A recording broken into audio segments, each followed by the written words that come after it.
Bilawal, thank you so much for joining us today and on this important lecture for our ex-president, Lady Margaret Hall Benazir Bhutto. And it's a proud moment for me to be hosting this lecture in my term. You touched on very important points, and you just said that Benazir Bhutto once said that democracy is the best revenge of all.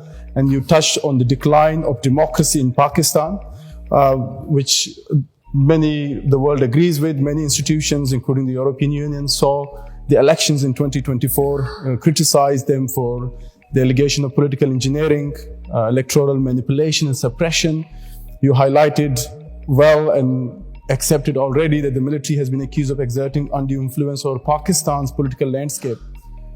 But there is also criticism that the Pakistan's People's Party that Benazir Bhutto stood for these values has contributed to the weakening of democratic institutions, starting with the breaking of the Charter of Democracy that the Pakistan People's Party and the PMLN once pledged to, alongside the criticisms recently that you took a pivotal role in the 26th Amendment, that the judiciary has been more politicized, that the recent PECA laws, the Pakistan's Electronic Criminal Crime Act, was not really opposed. How do you respond to the criticism that you have contributed to the decline of democracy that once the Pakistan's People's Party fought for and stood for? We say, well, the Pakistan People's Party has always and will always continue to fight for democracy, whether it is our constitution, the subsequent rights, devolution, individual rights, labor rights, agriculture workers' rights, minority rights, trans rights. Every piece of legislation, politics, rights-based politics, constitution-based politics is done, championed, and protected by the People's Party. Obviously, we welcome all criticism and we can always do better. But to say that we've contributed to the weakening of democracy in Pakistan, Pakistan's democracy is not the strongest at the moment, but we're not the only country facing this challenge. We're not a 200-year-old democracy or soon to be 300-year-old democracy like other countries who we've seen once challenged with populism and post-fact politics and post-shame politics and alternate reality politics. We've seen even well-founded institutions shake, well-established norms give way. And those challenges are there in Pakistan today. As far as the 26th Amendment or PECA or any of the other, every single one of them, I think Pakistan People's Party has had a positive contribution to. As far as the 26th Amendment, okay, perhaps it's not exactly as I would have drafted, but it was a long-standing aim of the very Charter of Democracy that you referred to, that we were going to establish a constitutional court. But it was because the People's Party believed in dialogue and engagement and compromise and not enforcing your view despite having the votes, that we engaged with the opposition, with Maulana Fazlur Rahman, and came out with a compromise legislation. Similarly, with the PECA amendment, you can say it's not strong enough criticism. It depends on your opinion or how much you oppose or support the law. But the People's Party, as far as a parliamentary force, has been the only political party to consistently oppose this legislation. When it was first brought in during Imran Khan's time, or in fact during Nawaz Sharif III, period Imran Khan, or period latest alteration, latest configuration that it's come out now, we've always engaged with the process and contributed through amendments and through our input to passing, which is not an ideal legislation, but a better legislation than initially proposed. Particularly those criticizing the current PECA amendment, I would draw their attention to the original proposition, original proposed legislation, which had ridiculous things like 30 years in prisons for a post, and God knows what not. So that's how, at least for now, the People's Party and the current alignment of national politics, where we have the third largest number in the National Assembly. We may not be able to dictate our terms or impose our will on Parliament, but we do use our space to have a positive input, I believe. But what is that positive input for it to continue? There's a famous It sort of takes two to tango, or dono haath se taali bajta hai. And sirf People's Party ka haath maujood hai. Sorry, I'm speaking in a language that everybody's going to understand. So I said it takes two to tango, but at the moment, it's only the People's Party who's willing to do that tango. If you look at our friends who sit on the government benches, they're not particularly inclined to further democratic space, constitutional space, the issue of human rights. And our friends who are sitting on the opposition, their track record is there for all to see. But even today, while according to them, they face the brunt of all this political repression and engineering, etc., they too are not willing to have a meaningful, rights-based, democracy-based, normative-based, institutional building-based conversation.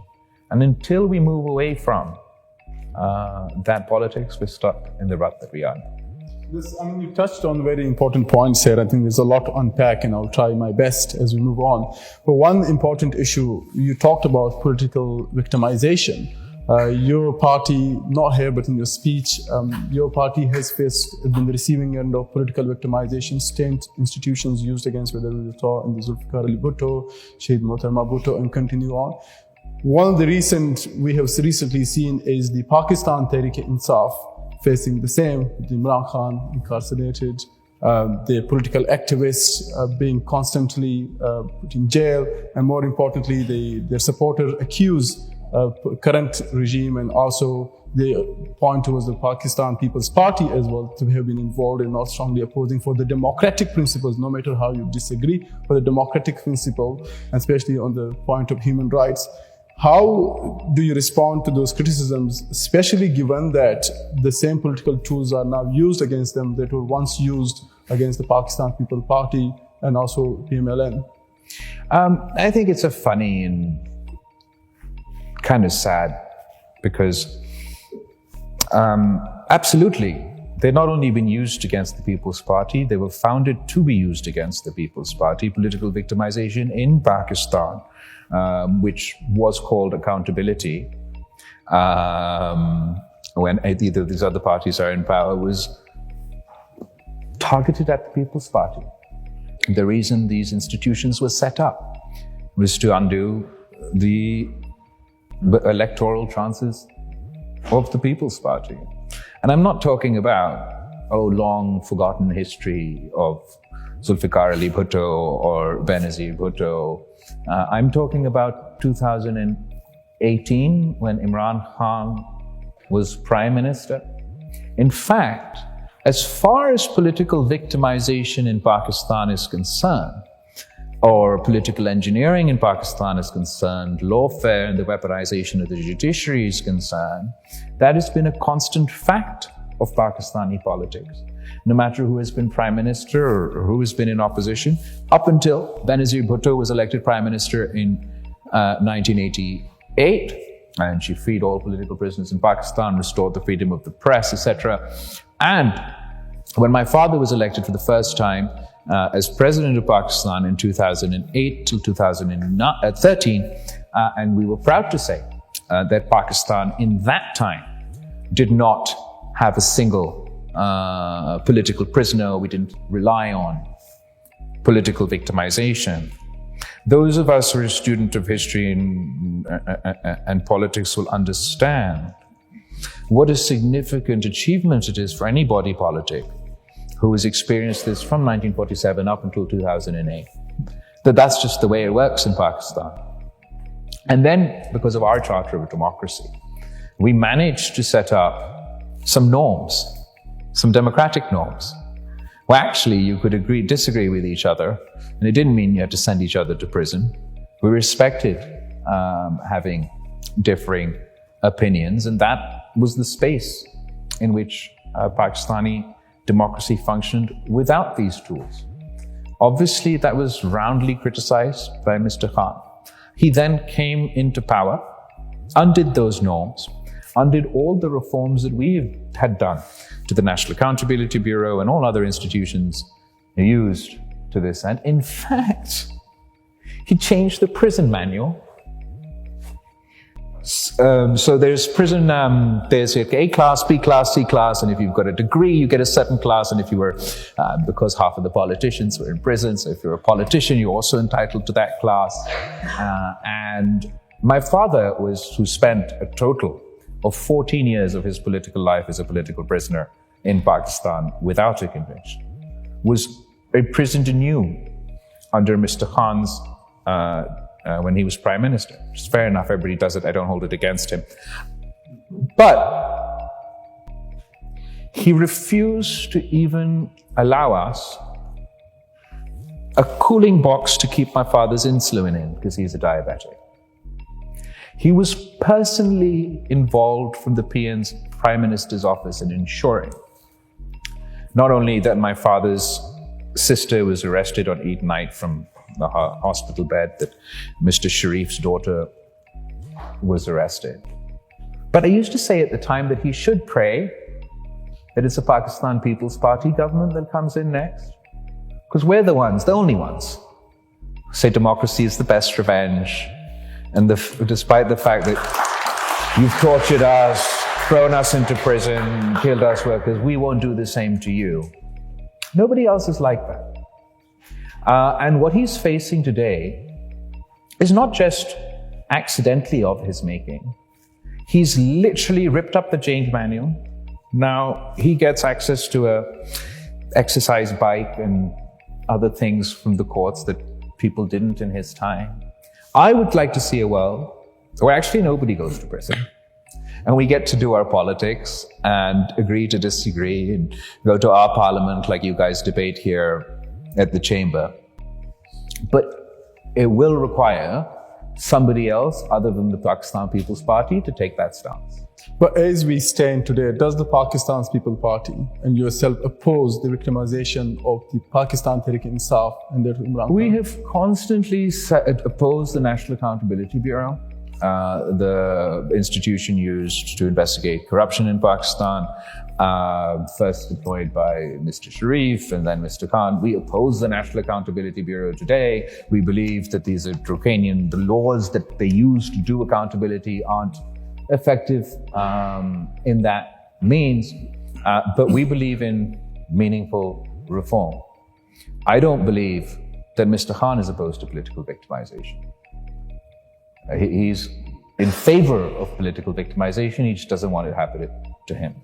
I'm opposed to political victimization, full stop. I don't care that it happens to me because it has been happening to me and it will continue to happen within Pakistan. It's new for Mr. Khan.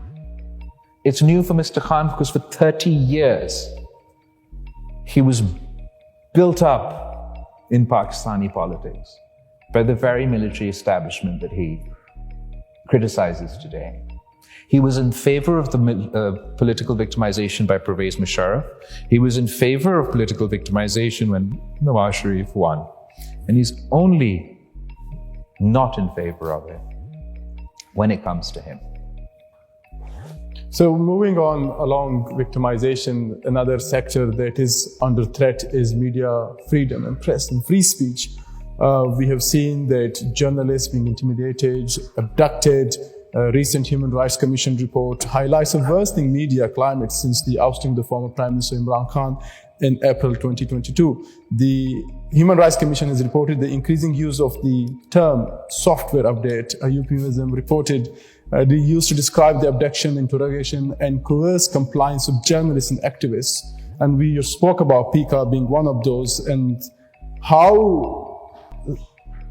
what role can the Pakistan's People's Party play in this climate to advocate for a Pakistan where there is more press freedom and the right to free speech, especially in light of social media where young people want to voice and channel their voices to social media and they're being suppressed? So I have a couple of thoughts on this. First of all, as far as Pakistan's free press journey has been concerned, you can compare each and every one of the Pakistan People's Party ruled terms in power now. It's a part of history to Mr. Khan's term or Mr. Sharif's term, and we stand out.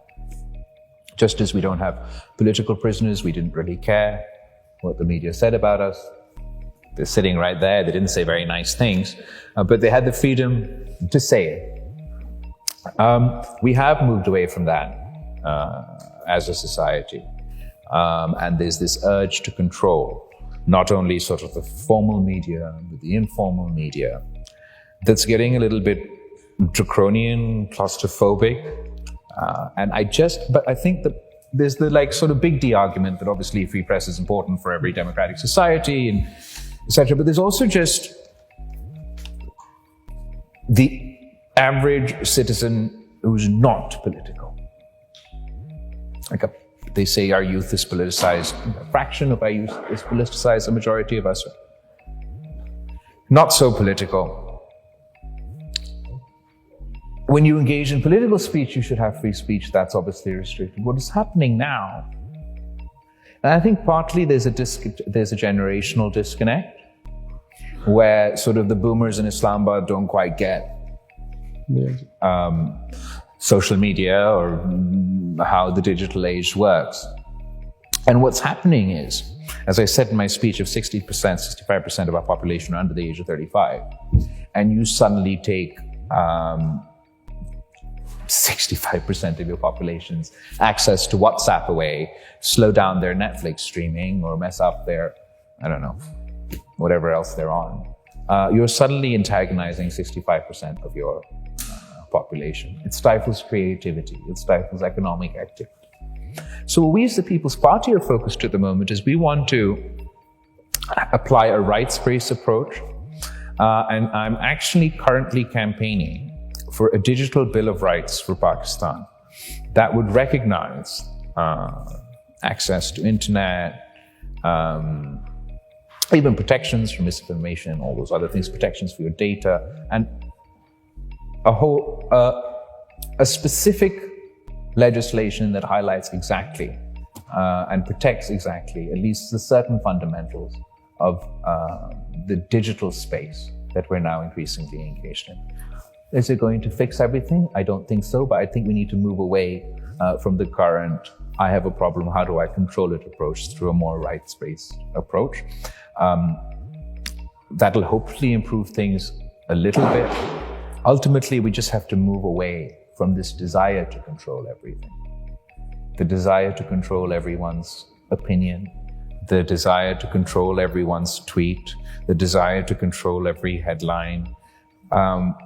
You can't conquer the media, you certainly can't conquer the digital media. So that is something that is the software update that we need in Islam. And I hope that the software update does come in literal sense. There are challenges, and you're right, that we need to allow people with the freedom of press, with free speech. Control doesn't work. However, there's always blame that political participation comes at the heart of it when certain forces want to bring these laws, because in the parliament, who sits are political representatives. Would you support a parliamentary commission to investigate the media suppression and state-backed intimidation and to find out what can be done in order to reverse these? Yeah, sure. Okay, wonderful. And then I want to move on to then, I think more specifically to Sindh and Balochistan. The Pakistan's People Party struggled to maintain a strong political foothold beyond Sindh and Balochistan, and I suppose there's a desire to expand to the national level. But I think it will all also depends on what their role or how their activities have been, performances in Sindh and Balochistan. So, for instance, between 1998 and 2023, Sindh and Balochistan were the only provinces where the share of out-of-school children increased. Sindh accounted for 25% of the national out-of-school population in 1998, a figure that has since risen to 31% in 2023. In healthcare, some progress has been made in expanding access and maternal child, but mortality rates in Sindh remain higher than those in Punjab and Khyber Pakhtunkhwa. So despite ruling Sindh for more than a decade and also being in Balochistan, why has the Pakistan's People's Party governance failed to address these crises? Thank you so much for your question. I think it's really good to have an opportunity to engage in subtopics. First, I think it's laughable to say that healthcare is only slightly improved in the province of Sindh. Since the Pakistan People's Party took over in 2008 up until today, we've improved access to not only to the standard of healthcare, to the quality of healthcare, we've also ensured it's free. at the point of contact for all citizens. We've taken, one example is what used to be the national NICVD, the National Cardiovascular Hospital in Karachi, and before devolution was a federal program that ran on donations. And we've built it into a formidable institution that is now the largest network of cardiac healthcare on the planet, that provides free of cost healthcare. I mean, you have a heart attack, you can get free treatment at a hospital in every district of the province of Sindh. When we took over, there was nowhere to get a kidney transplant or a liver transplant in the province. Actually, in the country, you'd have to go to India. Now in Khairpur, in Gambal, which is in the northern area of Sindh, you get free liver transplant, free kidney transplant, free a whole host of other tertiary care facilities, and not only Pakistanis from all over Pakistan, we even have international patients coming to our Karachi hospital and our government hospital to get their treatment.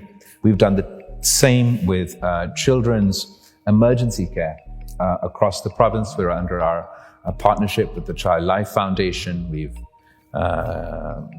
made access to children's emergency care a priority. As far as the infant mortality rate is concerned, maternal mortality rate and infant mortality rate was not only the highest in Sindh, increasing the highest in Sindh up until 2013 when it's been on the decline.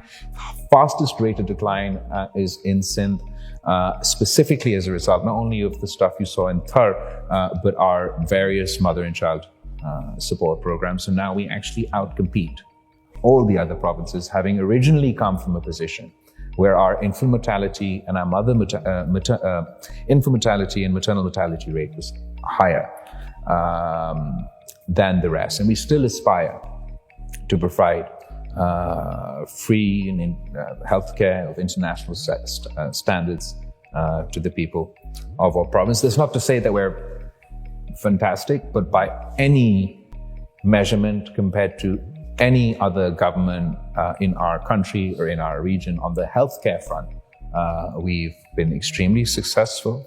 On education, even though we've drastically increased our spending on education from 2008 till 2000, well now, the place where there's been a decrease in spending has been from the federal level that is completely cut off their support for the education sector. Particularly, I mean, I know we'll talk about it, but for universities. And while the province of Sindh is the only one, the Chief Minister is sitting right there, to step in and fill that gap that was left behind by the federal government, other provinces, including KP and Punjab, don't do the same, which is why actually you have a crisis today, universities all across the countries. I wish actually we had a performance election, but don't seem to be moving in that direction. So I also want to touch in there on Balochistan. I'm from Balochistan. You have current government in Balochistan. Yeah. The last time you were here in 2010 to 2013. There is political instability and crackdown on political dissent, and it has been rising. And there are serious concerns, especially with the Baloch Yakjati Committee and other right groups report an increase in enforced disappearance, suppression of peaceful activism. Additionally, allegations of electoral manipulation have fueled protests by Baloch and Pashtun nationalist parties as well as religious groups. Given these challenges, how does the Pakistan People Party plan to rebuild the national support base, and how do you respond to the criticism that your party faces in Balochistan as to what's happening in terms of the crackdown? Absolutely. I think the concerns are very legitimate, and the situation right now, not necessarily to do more with political stability. Balochistan, of all things, has been the more politically stable province of the rest, but security challenges, absolutely. And you'll be more aware about how pervasive the security threat in Balochistan has been and increasingly how it's getting worse. And unfortunately, what we've seen in Pakistan and what we've seen across the world is wherever there's a particularly acute security challenge, it creates space for, fair enough, legitimate counter-terrorist operations, but also within the mix of those legitimate counter-terrorist operations, you have a whole host of human rights abuses, etc., that are going on, have been going on, and Balochistan in particular has been on a slow boil for the longest time, so that it's particularly more acute there.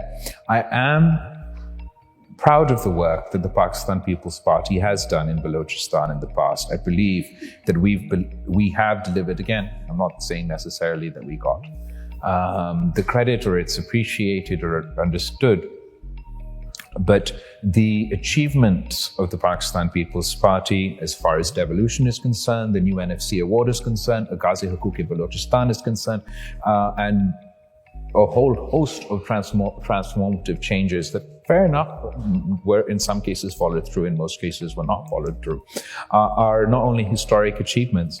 There is something that the great nationalist people who've taken up over after us, or the great federalist people who've taken over after us, or even the great Khan who took over after us, not one of them even scratch the surface as far as those transformative revolutionary changes are concerned. Obviously, those have to be taken forward. We don't. I was going to say we don't have the climate for that in Balochistan at the moment. We don't have the climate for that in Pakistan at the moment. And how do you see the solution to Balochistan crisis? What do you think the military, the political parties should do to take Balochistan or the path that is part of the larger Pakistan's consensus?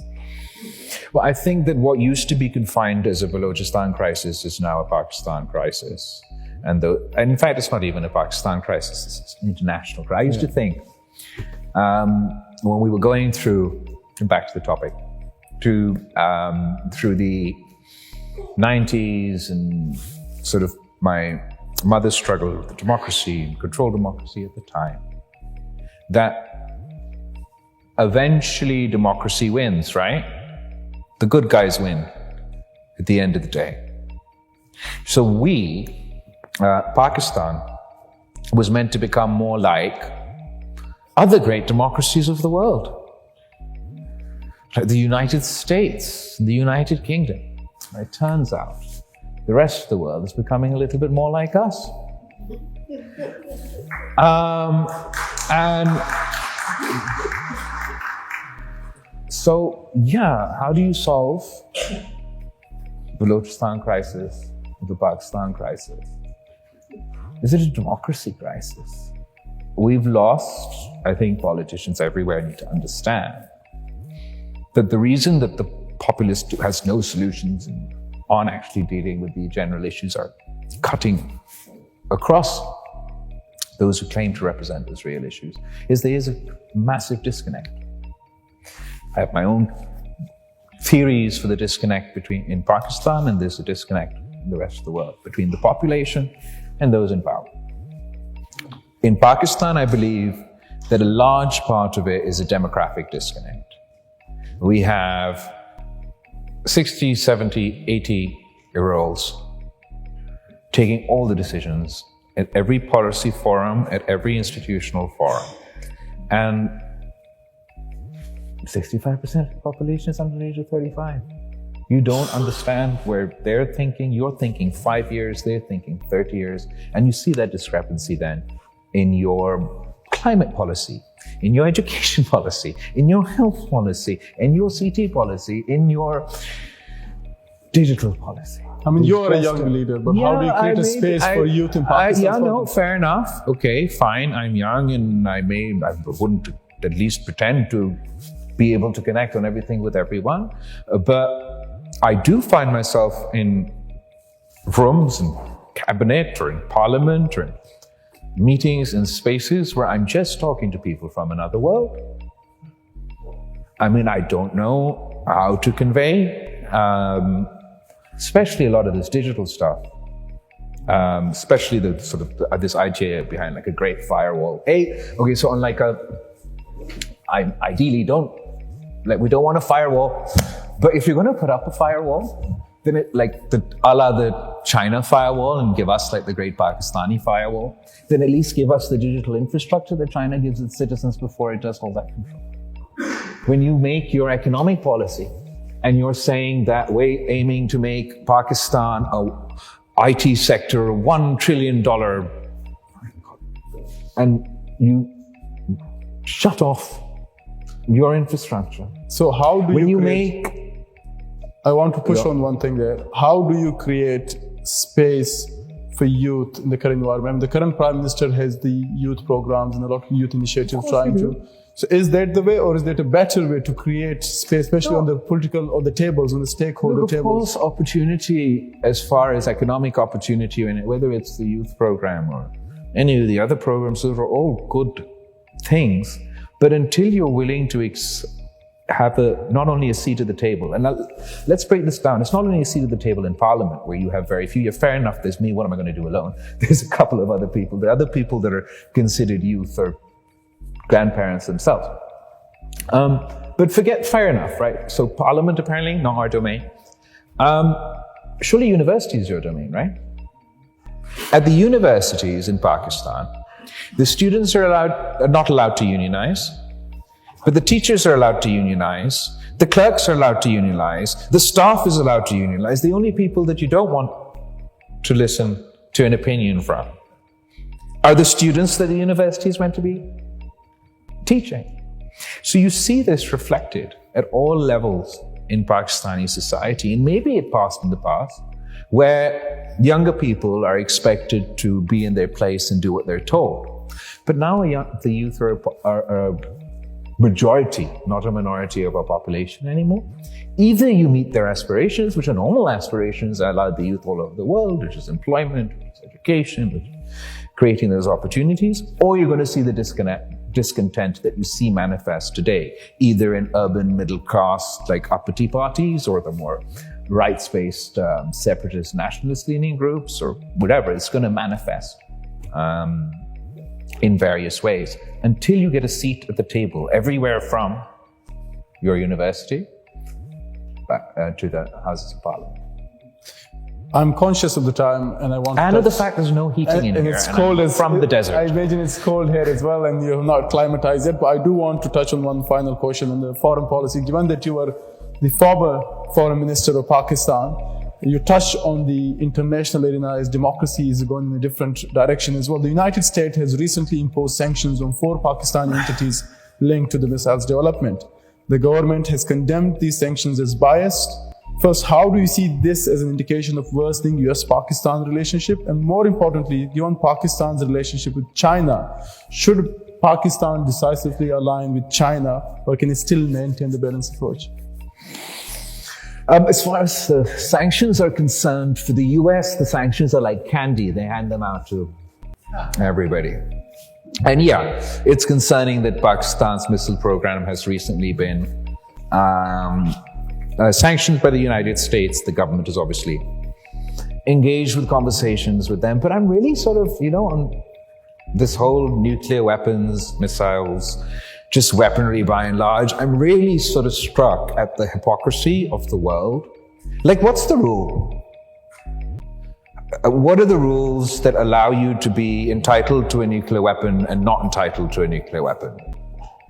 What are the rules that entitle you to a missile and not entitle you to a missile?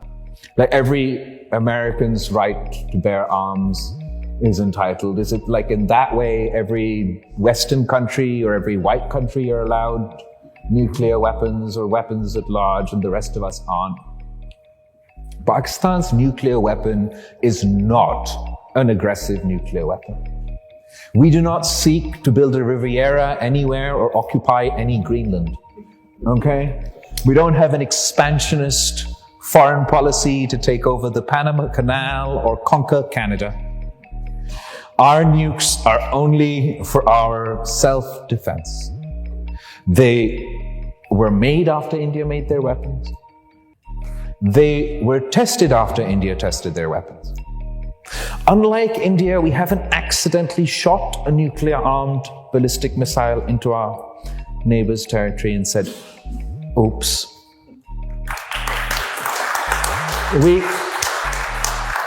And you're right, we are sanctioned. So I feel that all Pakistanis are of the view that our nuclear capability, when all the strings that come attached to that, is part of our self-defense. If there was even a leeway or a sliver of doubt, go ask Zelensky how he feels now that Ukraine lost their nuclear weapons.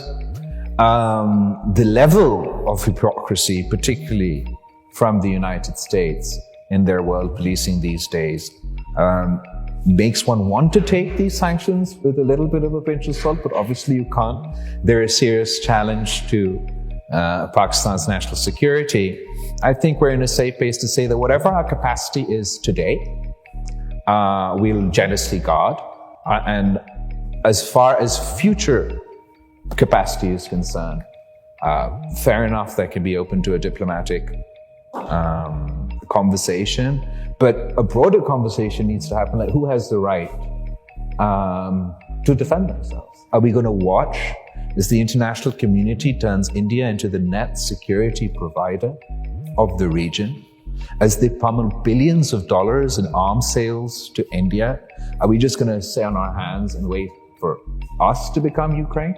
I don't think so. So we're going to jealously guard our nuclear weapons, our ballistic weapon program.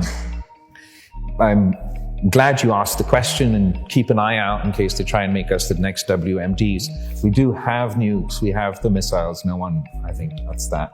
But as far as these sanctions are concerned, I think there are more productive ways to engage in this conversation. A proper international rules-based order that accounts for all of these things, I think, are what is in Pakistan's interest and everybody else's interest. Well, Bilawal, this is all the time we had today. Thank you so much for joining us. Thank you. Absolute privilege. Sorry.